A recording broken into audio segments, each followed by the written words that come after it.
entusiasmo y la dedicación para guiarnos en este tiempo de alabanza al Señor. Pues estamos en un tiempo especial para toda la cristiandad en el mundo, la celebración de la Semana Mayor, el camino rumbo a la cruz. Yo le invito a que el próximo domingo no se pierda usted la oportunidad de congregarse. Si por alguna razón tiene que salir de viaje, yo le invito a que busque una iglesia allá donde esté.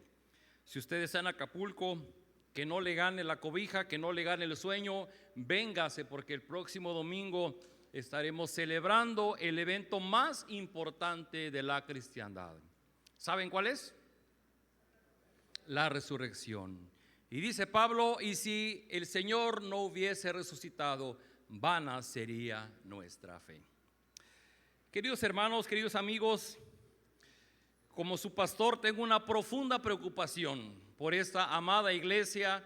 Dios les ha traído esta mañana y yo sé que ustedes están gozosos delante de Dios. ¿Así es? Y siento la responsabilidad, decía el pastor Kenton Wood, estar en el púlpito es como llevar el timón del barco. Y me siento así, como que somos un barco que ha zarpado, vamos a aguas profundas, y yo no quisiera que perdiéramos el rumbo. Es normal que los seres humanos perdamos el rumbo, el enfoque. Yo les puedo decir algo: yo a mis 25, 30 años pesaba como 40 kilos menos. Tengo fotos que lo pueden evidenciar. Yo no sé qué hice, les prometo que yo no he hecho nada. Solito me he estado engordando. Y ya había presumido que había bajado como 10 o 12 kilos y ya recuperé como 6. Yo como lo mismo de siempre. He estado perdiendo el enfoque. Y mi temor más grande es que como iglesia Península Viva, que estamos en nuestro tercer añito, perdamos el enfoque. Que en el próximo tiempo de repente miremos hacia atrás y digamos: ¿en qué momento nos desviamos del camino que debíamos llevar? Y créanme que pensando en eso, tomé valor y cambié el tema, porque el tema debería ser la entrada triunfal, Jesucristo como Rey en Jerusalén. Pero el tema no es ese, el tema es ¿qué no es el evangelio? ¿Cuál es la diferencia entre un libertino, un fariseo o un cristiano? El enfoque es ¿qué estamos haciendo como iglesia? Porque lo que el Señor Jesús nos ha encomendado, lo que Él mismo modeló, es algo muy, muy definido. Yo le ruego a Dios, acompáñenme en esta oración. Le pido a Dios que me dé la gracia, la sabiduría para explicárselos claramente. Yo les ruego que ustedes pongan un corazón dispuesto para escuchar la palabra. Vamos a orar. Padre, gracias por esta tu iglesia. Qué hermoso tiempo de alabanza que salen de lo profundo de nuestro corazón. Te proclamamos Rey, porque un día como hoy tú entraste como Rey en la ciudad de Jerusalén. Pero tú caminabas rumbo al Calvario y eso le da el sentido a nuestra vida. Oh Padre, ahora que vamos a abrir tu palabra, te rogamos que sea tu Espíritu Santo trabajando en nuestra mente y corazón, ayudándonos a comprender las verdades que están ahí, y que el día de hoy nuestra vida sea impactada por tu verdad. Te lo rogamos en el nombre de Jesús. Amén. Vamos a usar un texto que la mayoría se sabe la historia de memoria, pero es un texto muy profundo y vamos a hablar sobre la parábola del hijo pródigo que está en Lucas capítulo 15. Vamos a leer toda la sección porque hoy tenemos que trabajar de una manera muy amplia, tomando en cuenta todo lo que sucede en esta parábola. Acompáñenme a leer conmigo en la pantalla. Dice así: un hombre tenía 2 hijos, continuó Jesús. El menor de ellos le dijo a su padre: papá, dame lo que me toca de la herencia. Así que el padre repartió sus bienes entre los 2. Poco después el hijo menor juntó todo lo que tenía y se fue a un país lejano. Allí vivió desenfrenadamente y derrochó su herencia. Cuando ya lo había gastado todo, sobrevino una gran escasez en la región y él comenzó a pasar necesidad. Así que fue y consiguió empleo con un ciudadano de aquel país, quien lo mandó a sus campos a cuidar cerdos. Tanta hambre tenía que hubiera querido llenarse el estómago con la comida que daban a los cerdos, pero aún así nadie le daba nada. Por fin recapacitó y se dijo: ¿cuántos jornaleros de mi padre tienen comida de sobra y yo aquí me muero de hambre? Tengo que volver a mi padre y decirle: papá, he pecado contra el cielo y contra ti. Ya no merezco que se me llame tu hijo. Trátame como si fuera uno de tus jornaleros. Así que emprendió el viaje y se fue a su padre. Todavía estaba lejos cuando su padre lo vio y se compadeció de él. Salió corriendo a su encuentro, lo abrazó y lo besó. El joven le dijo: papá, he pecado contra el cielo y contra ti. Ya no merezco que se me llame tu hijo. Pero el padre ordenó a sus siervos: pronto, traigan la mejor ropa para vestirlo, pónganle también un anillo en el dedo y sandalias en los pies. Traigan el ternero más gordo y mátenlo para celebrar un banquete, porque este hijo mío estaba muerto, pero ahora ha vuelto a la vida. Se había perdido, pero ya lo hemos encontrado. Así que empezaron a hacer fiesta. Mientras tanto, el hijo mayor estaba en el campo. Al volver, cuando se acercó a la casa, oyó la música del baile. Entonces llamó a uno de los siervos y le preguntó qué pasaba. Ha llegado tu hermano, le respondió, y tu papá ha matado el ternero más gordo porque ha recobrado a su hijo sano y salvo. Indignado, el hermano mayor se negó a entrar.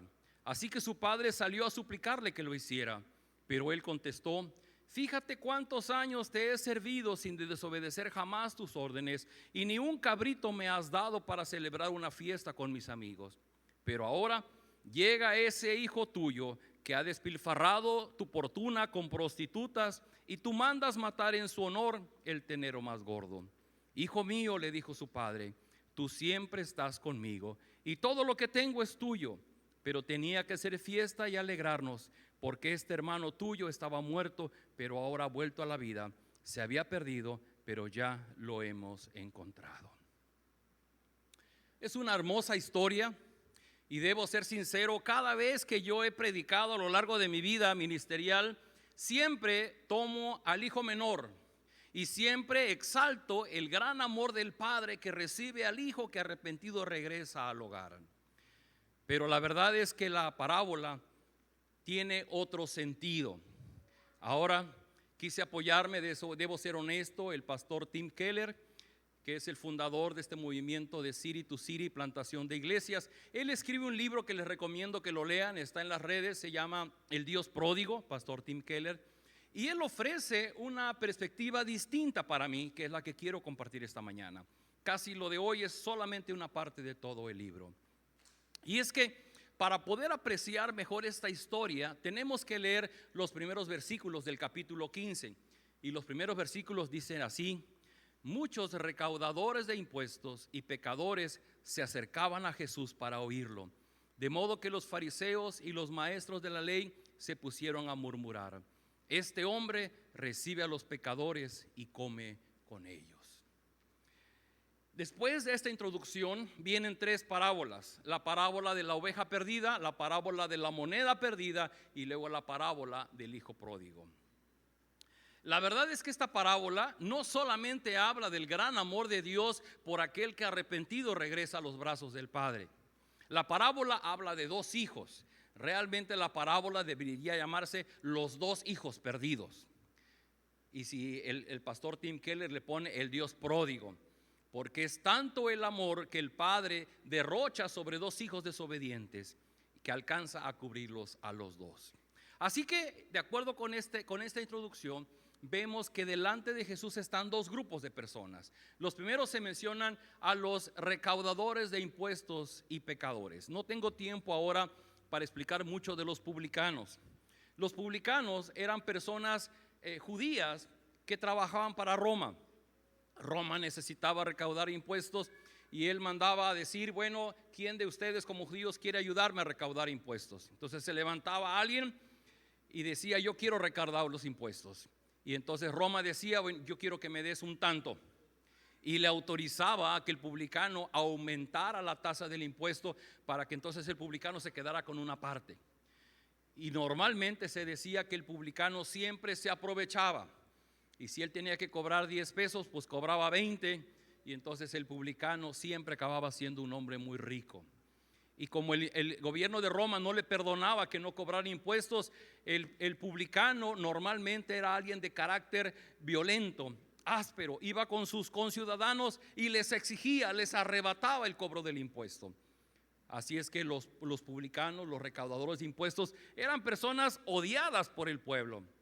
Se decía que si en una calle de pronto venía caminando un recaudador de impuestos y venían de frente unos judíos, los judíos se cambiaban del lado de la calle para ni siquiera toparse con él. Y por otro lado, los pecadores, bueno, el evangelio habla de las prostitutas. Y cuando en este pasaje dice que de un lado estaban los recaudadores de impuestos y las prostitutas, dice que del otro lado estaban los fariseos y los maestros de la ley. Y aquí tenemos dos personajes. La interpretación es que el hijo menor está representando a los publicanos y los pecadores, y el hijo mayor está representando a los fariseos y a los maestros de la ley. Así es que de una forma sesgada yo he interpretado este pasaje quedándome en el hijo menor y el gran amor del padre. Pero cuando vemos la parábola completa, vamos a darnos cuenta que la parábola concluye precisamente en el diálogo del padre con el hijo mayor, y el hijo mayor está representando a los fariseos. Queridos amigos, hoy día estamos inmersos en medio de muchas prácticas religiosas. Tal vez por eso, si les doy tal vez no tenga mucho fundamento, pero por eso no quise celebrar precisamente el Día de Palmas. Porque tal vez estamos tan acostumbrados a las fiestas religiosas, a los eventos dentro de la iglesia, que normalmente llegamos a confundir lo que es cristianismo con una práctica religiosa. Déjeme decirle algo. Cuando el cristianismo nació allá en Jerusalén con la iglesia primitiva, ellos no tenían un templo, no se congregaban como nosotros. Ellos no tenían sacerdotes como se acostumbró en el templo de Jerusalén. Ellos no ofrecían sacrificios. Cuando la iglesia cristiana empezó sin templo, sin sacerdotes, sin sacrificios. Y se le conocía como la no religión, porque no practicaban propiamente una religión, era una fe en el Señor Jesucristo. Y lo curioso es que cuando el Señor Jesús predicaba, sus enseñanzas atraían a los publicanos y a las prostitutas, a los pecadores. Y los que se ofendían eran los fariseos, los maestros de la ley. En una ocasión en Mateo 21:31 Jesús les dijo: de cierto les digo que los cobradores de impuestos y las rameras les llevan la delantera hacia el reino de Dios. Seguramente ustedes han visto ahora esta serie, se me va el nombre, arquitecto. Chosen. Y no sé si lo han visto, pero me salió en TikTok, me salió un portal, le di seguir, y ahora cada 2 minutos, en lugar de ver videos que no llevan a nada, veo videos del Señor Jesucristo, y es un excelente actor. Y hay una escena en donde Jesús le dice esto a los fariseos. Eran unos tipos brillantes, bien vestidos, ricos, apoderados, intelectuales, conocían la ley de memoria. Y cuando Jesús va y les dice: yo les aseguro que las prostitutas y los cobradores de impuestos van delante de ustedes al reino de los cielos, eso les hizo boom en la cabeza. Era un insulto, una ofensa. La pregunta es si las enseñanzas de Jesús atraían a aquellos que no eran parte del sistema religioso de los judíos, mientras al mismo tiempo ofendía a los fariseos.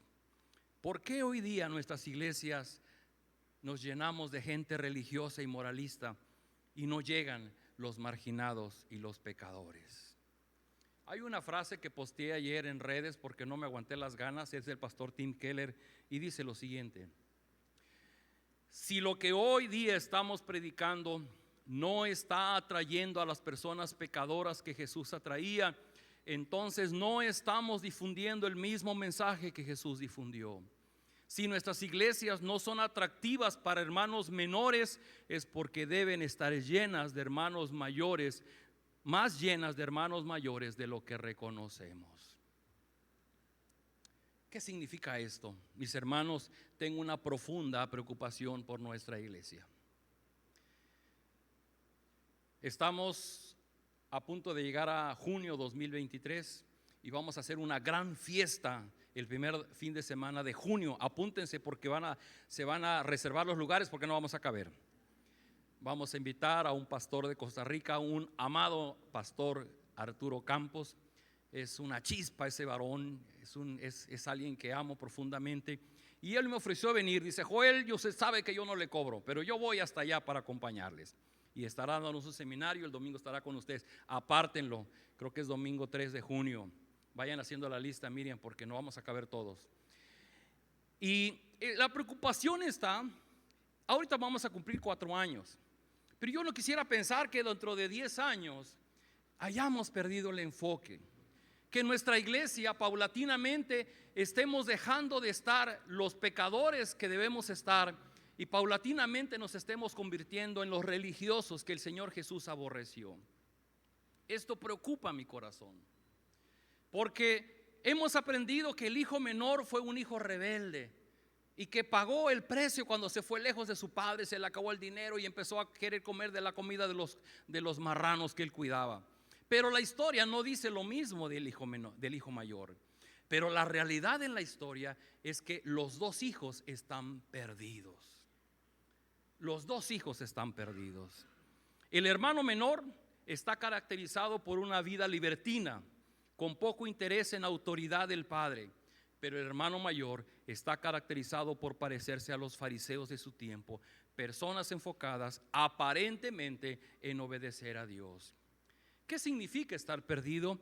Que el hijo menor está perdido cuando se halla sin dinero, sin ropa, sin comida, cuidando unos marranos, unos cerdos. Pero también el hijo mayor está perdido, solo de que una manera muy sutil que no hemos alcanzado a apreciar. Yo lo reconozco, tengo casi 60 años y es la primera vez que estoy viendo la manera en que el hijo mayor también estaba perdido. Es obvio cuando llega a nuestra iglesia alguien que viene sin Cristo y viene sufriendo en diferentes problemas, obvio que necesita de Cristo. Pero el problema está en que muchos de nosotros en el paso del tiempo hemos tomado la actitud del hijo mayor. Nos hemos preocupado por una obediencia, por una pureza, por una moralidad que resulta vacía, que resulta hueca y que el Señor Jesús aborrece. Así es que en el centro de esta prédica vamos a ver ciertas características del hermano mayor. En otro momento les predico del hermano menor, pero ahora va a ser del hijo mayor, que nunca lo había hecho. Y es muy interesante como el pastor Tim Keller, lo digo, está extraído de su libro de algunas partes, pero es muy interesante la reflexión que él hace. Y dice: ¿cómo podemos darnos cuenta de qué manera nosotros como hijos de Dios nos estamos transformando en ese hijo mayor? El hijo mayor estaba perdido porque estaba lleno de ira y de amargura. Es increíble, pero nos llega a pasar a los cristianos que cuando nuestra vida no es como la deseamos, llegamos a sentirnos profundamente indignados y amargados, porque creemos que si nos hemos esforzado lo suficiente para cumplir las leyes de Dios, Dios debería quitar todo obstáculo y toda adversidad de nuestro camino. La pregunta es: ¿te ha pasado algún momento que tú crees que tú has cumplido con Dios, pero que a su vez Dios no ha cumplido contigo? Lo más probable es que si tú te sientes que has cumplido con Dios, pero Dios no ha cumplido contigo, entonces tú estarás furioso con Dios. Pensarás que después de lo mucho que te has esforzado para ser una buena persona, no te mereces aquello que estás pasando. Entonces te pondrás furioso contigo mismo, te llenarás de autodesprecio y de dolor interno. Las personas que son como el hermano mayor esperan que su obediencia y bondad sean recompensadas. Y si esto no sucede, se llenarán de ira y de amargura. Siempre que veas a alguien a quien le va mejor que a ti y te preguntes, después de todo lo que he hecho para servir a Dios, ¿por qué a esa persona le va mejor que a mí? Entonces deberás mirar a tu corazón y ver si te estás llenando de ira y de amargura como el hermano mayor. Son formas como podemos identificar si nosotros, aun cuando somos hijos de Dios, estamos caracterizándonos en el hijo mayor, en una actitud farisaica. Y yo te pido que seas muy honesto. No voy a pedir que levantes la mano ni que contestes ninguna encuesta, pero solo te pido que seas honesto delante de Dios. Si en tu corazón de pronto ha aparecido la ira y la amargura, porque te dices no es posible, yo voy a la iglesia, yo tengo discipulado, yo doy mi diezmo, yo canto alabanzas, yo me porto bien, yo a nadie le hago mal, le doy de comer a los pajaritos, ayudo a las viejitas a cruzar en el semáforo. ¿Cómo es posible que a mí me esté pasando esto que es terriblemente mal? Y a mi vecino y a mi compadre, que ni siquiera son cristianos, a él le va muy bien. Dios es injusto conmigo. Esa es una primera característica del hermano mayor con su actitud farisaica. Número 2, esta me dolió a mí. Superioridad. El hermano mayor le dijo a su padre: pero ahora que llega ese hijo tuyo que ha despilfarrado tu fortuna con prostitutas, y tú mandas matar en su honor el ternero más gordo. Para el hermano mayor, su propia moral es mucho mejor que la de su hermano menor. Su hermano es un amante de prostitutas, y el hijo mayor le dice a su padre: ese hijo tuyo. Los hermanos mayores construyen su propia imagen como personas muy trabajadoras, inteligentes y exitosas. Esa imagen les conduce inevitablemente a que se sientan superiores de que no tienen las mismas cualidades y oportunidades. Encuentran el sentido de su vida al permanecer en competencia y en comparación con los débiles y desafortunados. E inclusive su membresía de la iglesia, su religión cristiana, llega a ser motivo de orgullo, de presunción y de desprecio hacia otras personas. El hermano mayor ni siquiera puede pensar en perdonar a su hermano por la forma en que despilfarró la herencia y deshonró a la familia. Su superioridad le impide perdonar a quien perjudicó el nombre y la fortuna de la familia. Amigos, hermanos, esto también puede pasarnos a nosotros. ¿Cuándo? Cuando vemos a alguien que dice mentiras, cuando vemos a alguien que engaña a su cónyuge, o que simplemente no es agradecido con Dios y lo miramos con desprecio. Y cuando alguien que nos provoca algún tipo de daño, creemos que nuestra conducta ha sido intachable, eso nos da el derecho de darnos por ofendidos y poder recordar perpetuamente la ofensa a la otra persona. Amigos y hermanos, no estoy hablando de nadie en particular, y Dios sabe que no tengo ninguno de ustedes en mi mente. A la única cara que tengo en este mensaje es a mí mismo, porque Dios sabe que mucho de esto a mí me ha tocado vivirlo. Por eso me dolió tanto cuando lo estudié y dije: tengo que compartirlo, porque aparentemente podemos decir: yo creo en Cristo, yo voy a la iglesia, pero puede ser que así como yo me subí de peso sin quererlo, a nosotros se nos suba la superioridad en nuestro corazón. Y el día de mañana, cuando vemos a un cristiano que falla, cuando vemos a una persona que está debilitada está en sus debilidades, podamos juzgar y decir: ¿cómo es posible que esa persona haga eso? Y recuerden que cuando señalamos a la otra persona, 3 dedos nos están señalando a nosotros. Ay, esa piensa terrible, pero se las tengo que decir. Servilismo. ¿Qué es el servilismo? Es la tendencia a servir ciegamente a la autoridad. El hermano mayor se jacta de su obediencia al padre y le dice: fíjate cuántos años te he servido.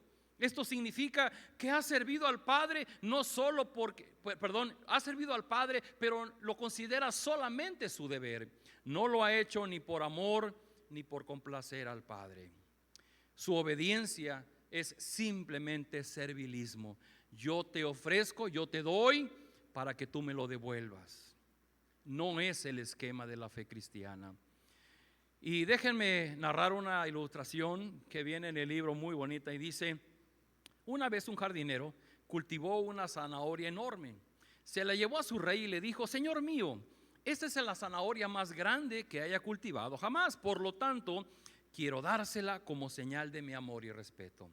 El rey se conmovió y evaluó el corazón del hombre, y mientras éste se daba la vuelta para retirarse, el rey le dijo: espera, tengo un terreno al lado tuyo, quiero dártelo como un regalo para que puedas cultivarlo.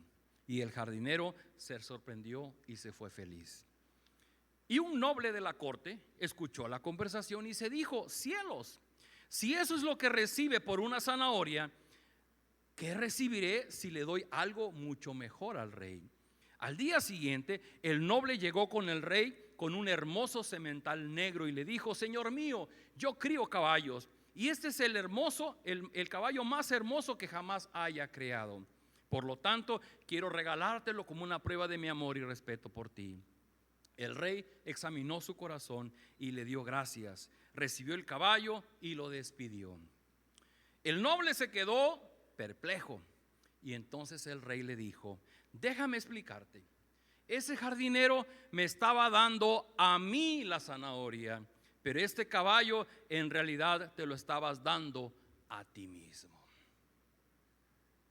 Las personas que somos como este hermano mayor podemos comportarnos bien con los demás, pero no porque les amemos, ni siquiera por amor a Dios. En realidad solo lo hacemos para hacernos sentir que estamos bien y que somos buenas personas. Cuarta y última, la inseguridad en el amor del padre. El hermano mayor le dijo al padre: y ni siquiera ni un cabrito me has dado para celebrar una fiesta con mis amigos. Fíjense ustedes que cuando el hijo menor le pidió al padre la herencia, se dice que en estos tiempos se acostumbraba que primero el padre tenía que morir, y si el padre no había muerto, esto significaba que al hijo no le importaba la vida de su padre. Él quería su herencia, y se entiende que el padre, su herencia era la tierra en la que él vivía, y se entiende que él tuvo que vender cuando menos. Al hijo mayor le tocaban 2/3 partes y al hijo menor 1/3 parte. Y se entiende que el padre tuvo que vender 1/3 parte para darle el dinero a su hijo menor. Y ahora el hijo mayor pues había heredado las otras 2/3 partes del padre. El padre se había quedado sin nada, porque ahora todo lo que había en ese lugar donde vivían pertenecía al hijo mayor. Así es que el hijo mayor no está viendo que ha heredado 2/3 partes de su padre. Pero es tanta su inseguridad que él le dice: tú no me has dado ni un cabrito para que yo haga fiesta con mis amigos. Y el padre le responde: hijo, es que todo lo que tengo es tuyo. Y era la verdad. Todo lo que había en esa hacienda era del hijo menor. Pero de manera similar nos pasa a algunos de nosotros, que cada vez que nos pasa algo malo o que no recibimos una respuesta a la oración, la duda nos mata al pensar que Dios ha dejado de amarnos o que no hemos sido lo suficientemente obedientes.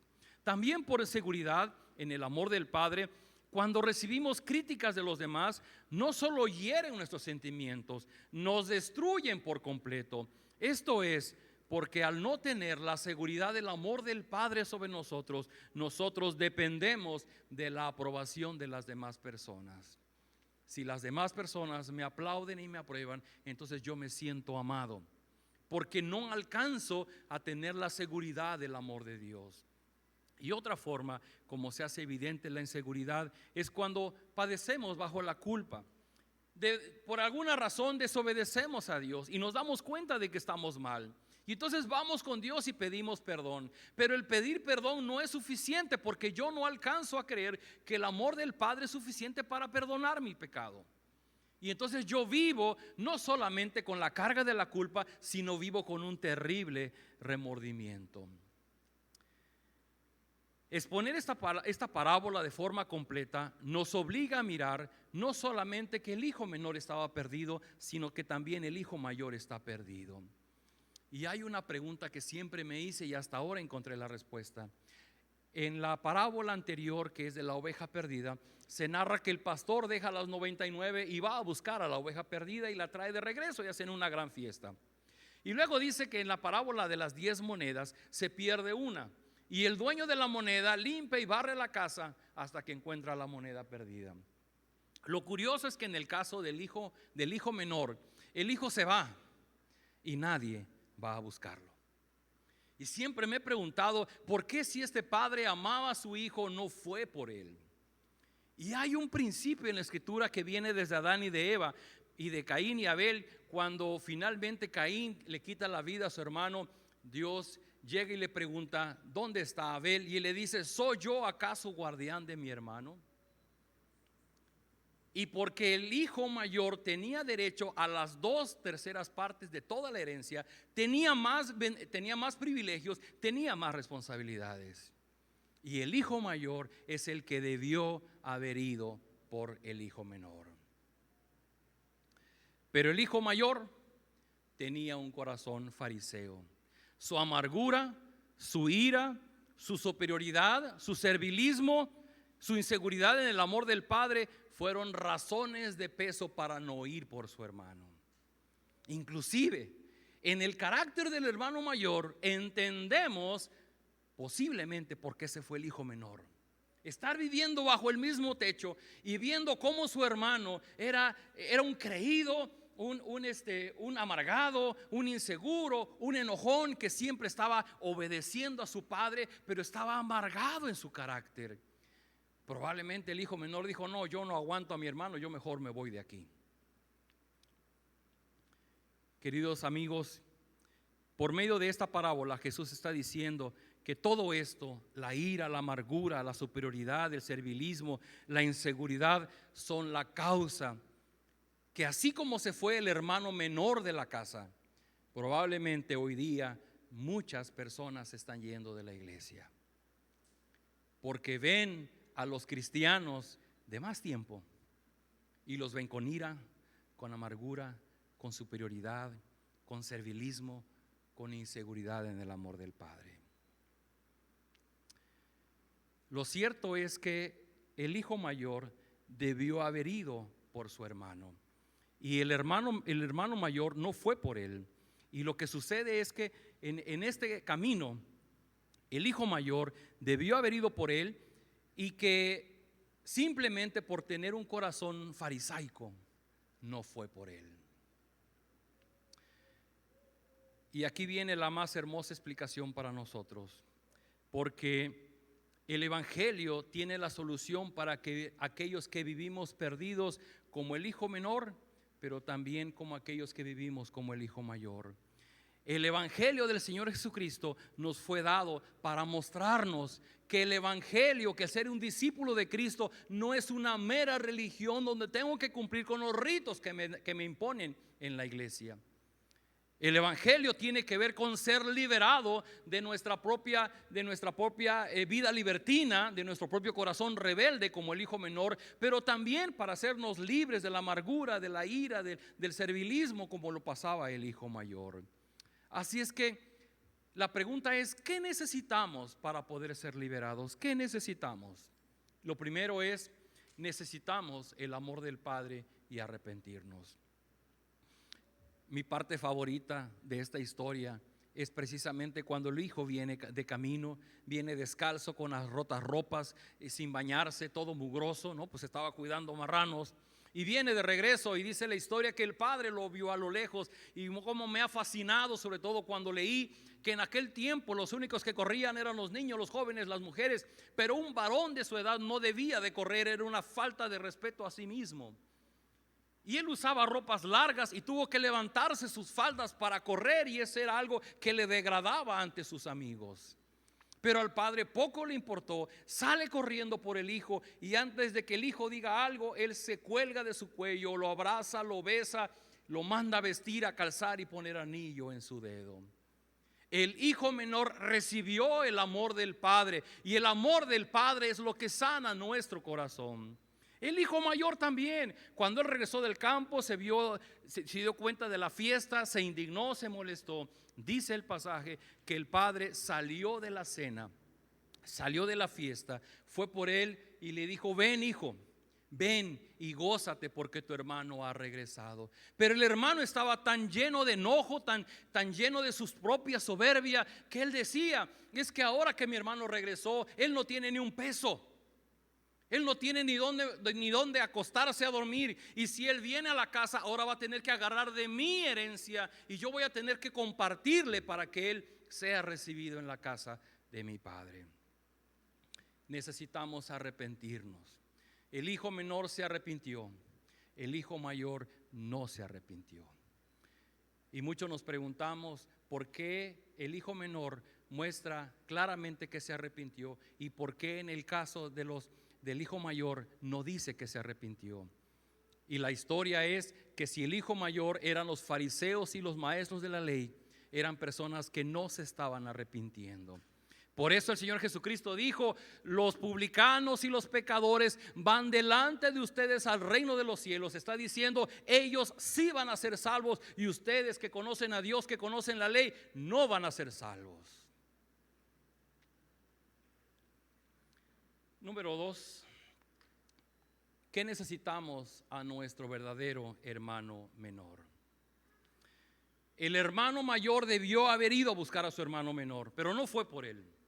El autor dice que el hermano mayor debió decir: Padre, mi hermano menor ha sido un necio y ahora su vida está arruinada, pero iré a buscarlo y lo traeré de vuelta a casa. Y si ha malgastado la herencia, lo traeré de regreso a la familia, aunque yo tenga que pagar por ello. Por eso no fue, porque él sabía que él tenía que perdonarle, que había deshonrado a la familia, había gastado la fortuna, y ahora al hermano mayor le iba a costar de su herencia el poder compartirlo a su hermano menor. Y llegamos al clímax de la historia porque en algún momento todos nosotros somos ese hijo menor. En algún momento hemos sido las personas rebeldes que hemos vivido sin Dios. Hemos sido las personas libertinas que no nos ha importado lo que Dios diga. Hemos vivido y hemos hecho como hemos querido. Pero en algún momento de nuestra vida hemos mostrado arrepentimiento y hemos venido a la casa del Padre buscando arrepentimiento, buscando su perdón. Pero el hermano menor no tuvo, porque su hermano era un fariseo y no quiso ir por él. Pero la gran noticia que tengo para ustedes ahora es que nosotros sí tenemos a nuestro verdadero hermano mayor. ¿Saben quién es? El Señor Jesucristo. Porque nuestro hermano mayor vino desde el cielo a buscarnos y estuvo dispuesto a pagar con su propia vida el costo de llevarnos a la familia de Dios. Nuestro verdadero hermano mayor pagó nuestra deuda en la cruz, ocupando nuestro lugar. La diferencia clave entre el hermano mayor de la parábola y nuestro hermano mayor, que es Jesús, es que en el Señor Jesús había los motivos correctos en su corazón. Dice Juan 3:16 que de tal manera amó Dios al mundo que dio a su Hijo unigénito. Los motivos que hubo en el corazón de Cristo para venir a buscarnos como nuestro hermano mayor era el amor del Padre que se derramaba por nosotros.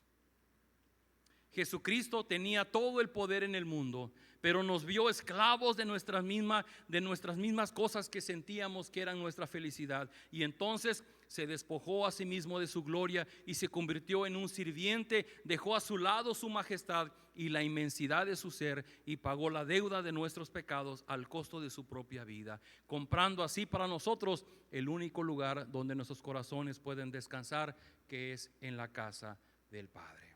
Por cierto, el próximo domingo vamos a hablar de esta parte. La conclusión de la historia es que el hijo menor y el hijo mayor en la casa que vivían del Padre simboliza nuestra llegada a la casa eterna del Padre. Y veremos esa parte de la historia que ahora no alcanzaremos a ver.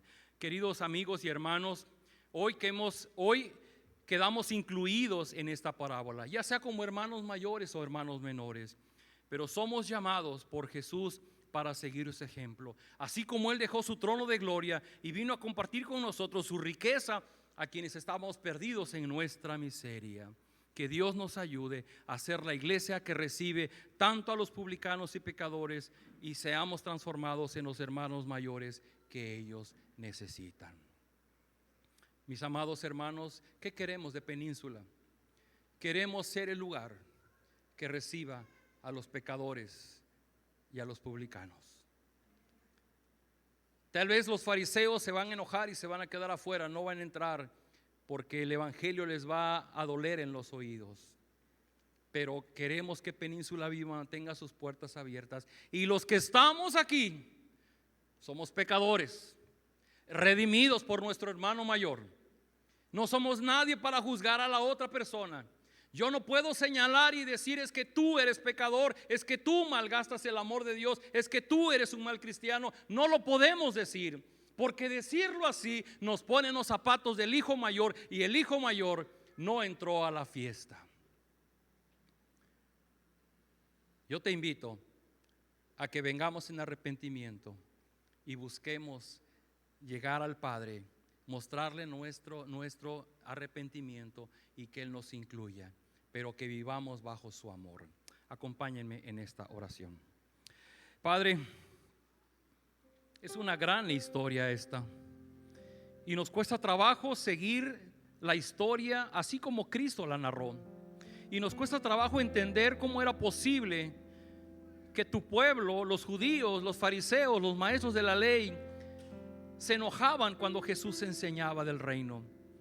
Y en cambio, quienes aceptaban eran los pecadores, los publicanos, las prostitutas. Señor, te lo rogamos, perdónanos si en algún momento hemos sido esos cristianos llenos de ira, de amargura, esos cristianos que nos hemos creído superiores a los demás, esos cristianos que actuamos con servilismo. Sí, hacemos las cosas, pero es simple servilismo. Nos interesamos a nosotros mismos, lo que podamos ganar por nuestro esfuerzo. Y sobre todo, perdónanos cuando no hemos estado seguros de tu gran amor por nosotros. Te rogamos, Señor, permítenos ver al Señor Jesús, quien se despojó de su gloria, se hizo siervo y por amor vino a entregar su vida para salvarnos a nosotros, sus hermanos menores. Y ahora, Señor, siguiendo su ejemplo, permítenos tener esa capacidad de ser los hermanos mayores de quienes están junto a nosotros. Esas personas que no te conocen, que te necesitan, pero que necesitan sentirse aceptados, bien recibidos en tu iglesia.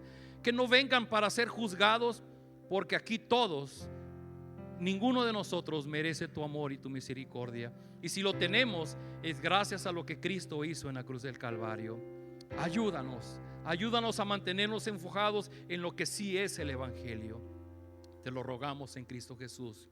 Amén. Les invito a que estemos de pie y entonemos este canto.